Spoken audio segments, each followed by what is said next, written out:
Kelas dimulai, Yazid dan teman-teman fokus dalam materi yang disampaikan oleh Pak Yono. Suasana sangat hening sekali, hanya ada suara Pak Yono yang sedang menjelaskan. Tak lama kemudian, handphone Yazid bergetar, menandakan pesan masuk. Pertama, ia tak menghiraukan pesan tersebut, tapi pesan itu dikirim beberapa kali. Akhirnya, Yazid membuka pesannya dengan curi-curi pandang dari dosen. Saat membuka pesan, ia kaget setengah mati. Ia mendapat pesan dari Pak Yono.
Yazid mengirimkan perintah kepada temannya di grup kelas untuk keluar satu persatu dan dengan ekspresi muka biasa saja. Awalnya, teman-teman Yazid ketakutan. Hampir ada yang akan berlari dari kelas, namun Yazid meyakinkan teman itu. Satu persatu teman Yazid keluar meninggalkan kelas. Hanya Yazid yang ada di kelas tersebut. Yazid berekspresi biasa saja. Dosen tersebut menghampiri Yazid dan berkata, Loh, teman-temanmu kemana?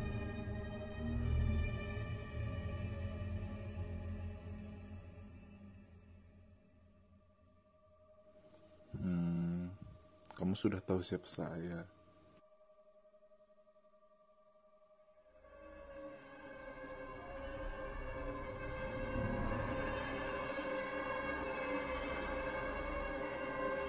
Tiba-tiba, kepala dan badannya terlepas begitu saja. Yazid melihat serangkaian organ tubuh seperti usus dan lambung keluar dari badan dosen tersebut. Ketika hendak kabur, badannya tak sanggup lagi berdiri. Kepala Yazid sangat pusing sekali. Yazid merasakan kepala terbang tersebut mengelilingi Yazid. Tak lama kemudian, Yazid pun pingsan tak sadarkan diri.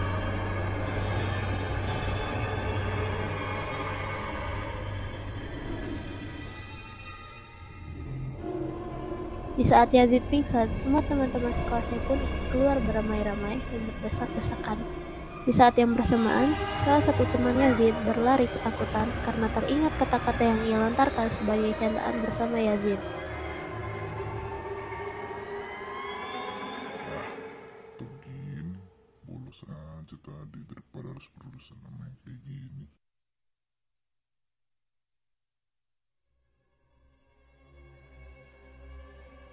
Ayo cepat semuanya keluar.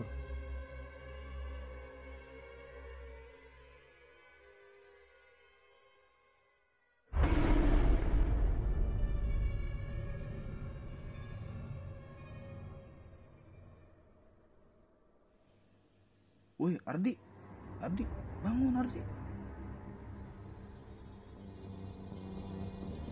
Ya ampun, kepalanya berdarah. Cepet bawa ke mobil, kita bawa ke rumah sakit. Ini darahnya bakal keluar terus kalau kagak ditanganin. Malangnya, saat menuruni anak tangga, salah satu teman Yazid terjatuh, tergelinding karena dia terburu-buru dan tidak melihat ke depan, dikarenakan lampu penerangan kampus yang redup.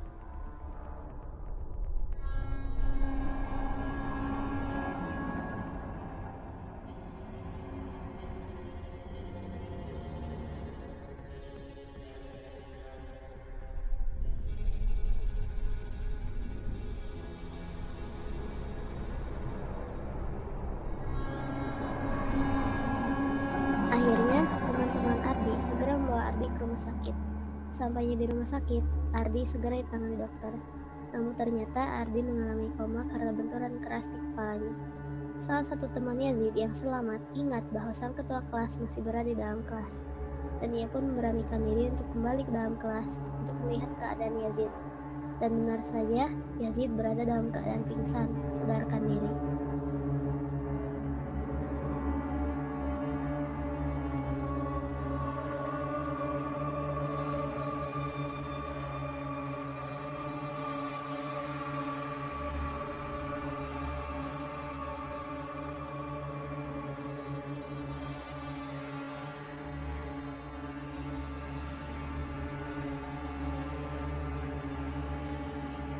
Yes, Yazid.